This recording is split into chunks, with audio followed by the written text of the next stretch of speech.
Assalamualaikum warahmatullahi wabarakatuh. Sugeng enjing anak-anakku. Pripun kabare dinten iki? Semoga tansah pinaringan kesehatan saking Allah Subhanahu wa taala. Amin amin ya rabbal alamin. Baik anak-anakku, dinten niki kita badene sinau yaiku basa Jawi. Teng mriki Butias badhe jelasne yaiku kita badene masuk lanjutnya materi ulangan 6 tentang banyu, bumi lan srengenge.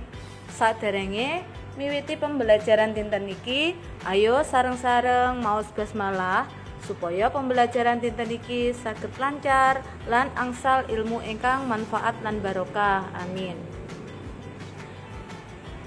Baik anak-anakku, saderenge masuk pembelajaran, ayo disiapne alat-alat tulise lan uga buku pakete masing-masing. Sak sampune disiapne, ojo lali disimak videone. Teng mriki wonten pembahasan ulangan 6 sing bahas yaiku banyu, bumi lan srengenge. Bocah-bocah dibuka buku pakete masing-masing. Teng buku paket yaiku bocah-bocah saged maos teks utawa bacaan babar wawasan teng halaman 111 ngantos 112. Teng mriku wonten teks, ayo sareng-sareng diwaos kalian Butias. Babar wawasan. Kita kabeh butuh banyu. Banyu kanggo ngombe, masak lan adus. Banyu kanggo umbah-umbah lan korah-korah. Kewan lan tetuwuhan uga mbutuhake banyu. Kita kabeh manggon ing salumahe bumi. Panggonan uripe manungsa, kewan lan tetuwuhan. Mula bumi kudu tansah dijaga murih lestari supaya bisa nyukupi butuhe manungsa. Ing angkasa katon srengenge sumunar. Sunare madangi bumi lan saisine. Yen esuk mlethek ing sisih wetan, srengenge dadi sumber panguripan. Panguripan tumrap manungsa, kewan lan tetuwuhan. Yen sore angsluk ing sisih kulon. Nah, niku wau wonten teks utawa bacaan sing jelasne tentang banyu lan srengenge. Sasampune maos teks niku wau, bocah-bocah saged wangsulana pitakon ing ngisor iki. Jawaban pertanyaan-pertanyaan di bawah ini. Pertanyaannya wonten sedasa, ada 10. Nomor setunggal, kita kabeh mbutuhake apa? Nomor kalih, banyu digunakake kanggo apa? Nomor 3, sakliyane manungsa sapa wae sing mbutuhake banyu? Nomor sekawan, kita kabeh manggon ing ngendi? Nomor gangsal, kewan lan wit-witan urip ana ing ngendi? Nomor 6, bumi kudu dijaga murih apa? Nomor 7, kapan srengenge katon sumunar? Nomor 8, yen wayahe esuk srengenge mlethek ing sisih ngendi? Nomor 9, apa sebabe srengenge diarani sumber panguripan?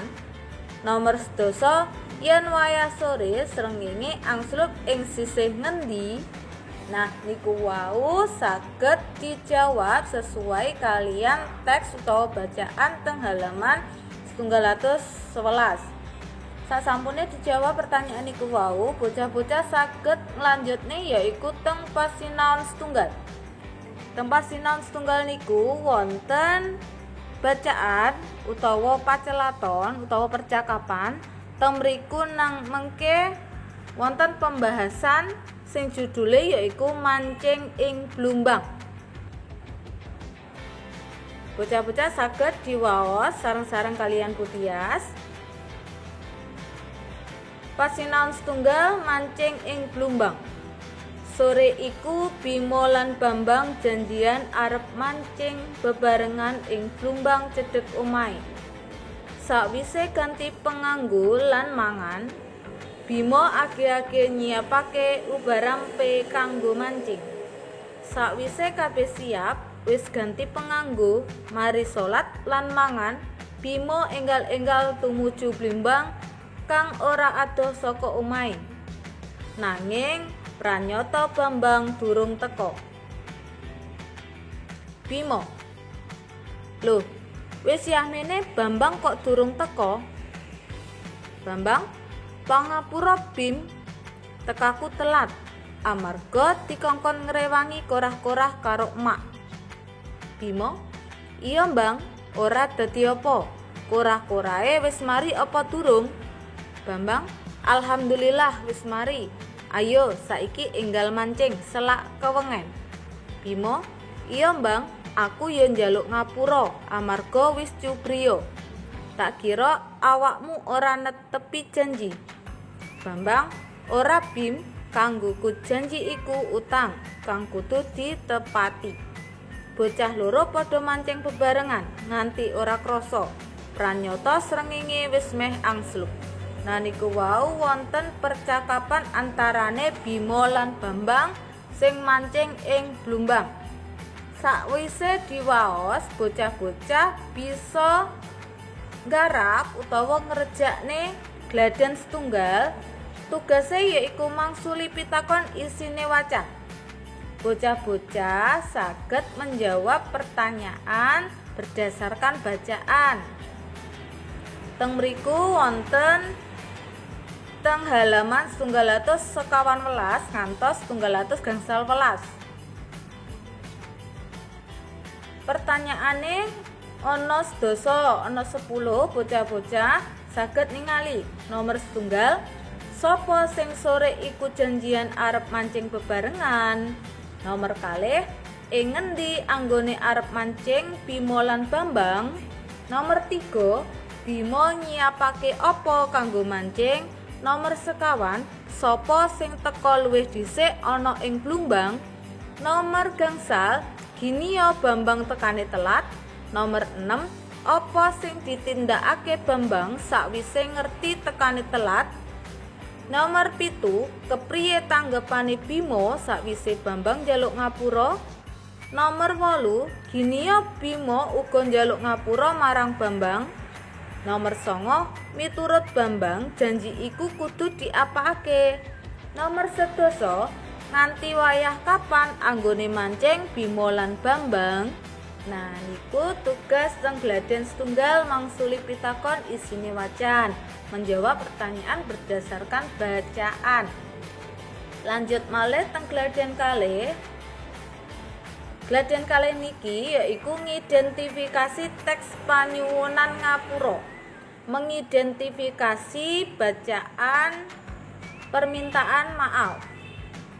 Teng mriki sampun dijelasne ukara panyuwun ngapura, kalimat minta maaf. Kalimat panyuwun ngapura artine yaiku ukara sing digawe ngucapne nyuwun pangapura. Kalimat sing digunakan untuk mengucapkan minta maaf. Ukara panyuwun ngapura ana kalih. Sing nomor 1 yaiku digunakne marang kanca. Biasane digunakne kanggo ngomong kalian kanca lan adik. Contoh, nyuwun ngapura ya Bim, wis ngrusakne dolananmu. Nyuwun ngapura ya Bim, wis ngrusakne dolananmu. Sepurane ya Din, wis mecahne kacamu. Nah, kalimat nyuwun ngapura nalika ngomong marang kanca utawa adik bisa nggunakne nyuwun ngapura utawa sepurane. Nomor kalih, nyuwun ngapura marang wong sing luwih tuwa. Biasane kanggo ngucapne kalian Mbak, Mas, wong tuwa lan Bapak Ibu guru. Contoh, nyuwun pangapunten nggih Mbak, sampun mecahne piring. Nyuwun pangapunten nggih Mbak, sampun mecahne piring. Nah, bocah-bocah saged nggunakne nyuwun pangapunten. sing luwih sopan. Tugasnya teng gladen kalih yaiku bocah-bocah saged gawe contoh nalika nyuwun ngapura marang wong liya, bisa marang kanca, adik, mbak, mas, wong tua lan bapak ibu guru nalika nate duwe kesalahan. Contoh malih Bambang wau teng bacaan, pangapurane Bim tekaku telat amarga dikongkon ngrewangi korah-korah karo emak.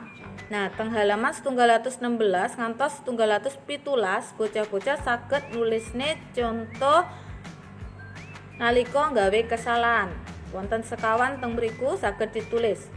Sasampune gladen kalih niki sampun rampung, bocah-bocah saged nglanjutne teng gladen 3. Gladen 3 niku yaiku mengidentifikasi teks sikap urip rukun, mengidentifikasi bacaan atau sikap yang digunakan untuk urip rukun. Contohnya, bagaimana untuk kita bisa menjalin hubungan sama teman atau orang tua sehingga kita bisa rukun. Contohnya, mula kanggo njaga karisikan kita nindakake kerja bakti. Iku contone kerja bakti. Nah, kerja bakti niku mengke bisa gawe kerukunan antara orang satu ke orang yang lain. Nah, bocah-bocah saged nulisne gangsal contoh malih sakliyane contoh yang ada di atas itu. Sasampune sampun. Nah, teng sampinge wonten istilah rukun agawe sentosa, cerah agawe bubrah. Rukun agawe sentosa, cerah agawe bubrah.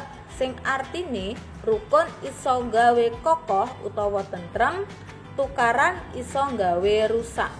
Nah, bocah-bocah nalika iku saged ngerjakne tugas-tugas sing sampun dicantumne teng video niki. Sasampune dikerjakne bocah-bocah saged ngumpulne teng guru pengampu. Nah, sekian saking Budias. Wassalamualaikum warahmatullahi wabarakatuh.